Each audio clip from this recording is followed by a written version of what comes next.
Hey everyone, I just want to start by saying that I'm recording this whole presentation or short video using a program called Screencast-o-matic. Some of you might have heard of it.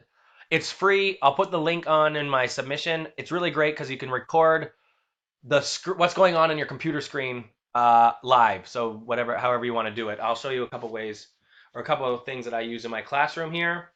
Now, the first thing I wanted to show you is something I use. It's an app and a website called Band that I use in my freshman conversation class in the university.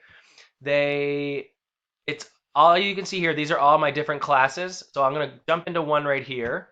So all of me and only students in this class are part of this group.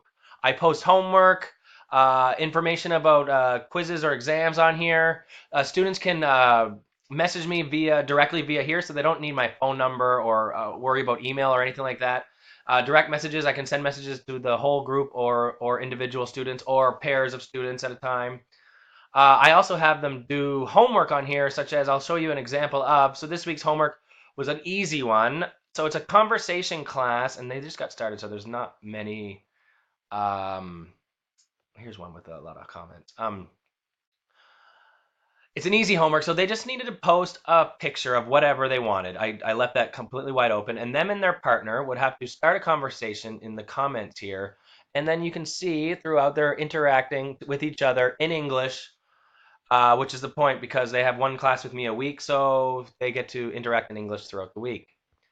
And this is also works on the phone. They have an app, and it's a really good app. And yeah, I recommend it if anybody wants to use it for group work or any kind of a collaboration with a classroom or with a group, even like our cohort.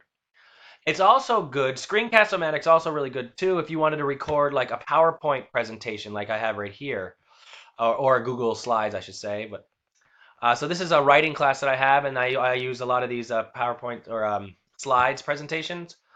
And what you can do with the Screencast-o-matic is you can record just like this. You can have this video of me talking through a presentation as I click through it as slow or as fast as I want. And yeah, that's all I wanted to show you guys, and that's my video. All right.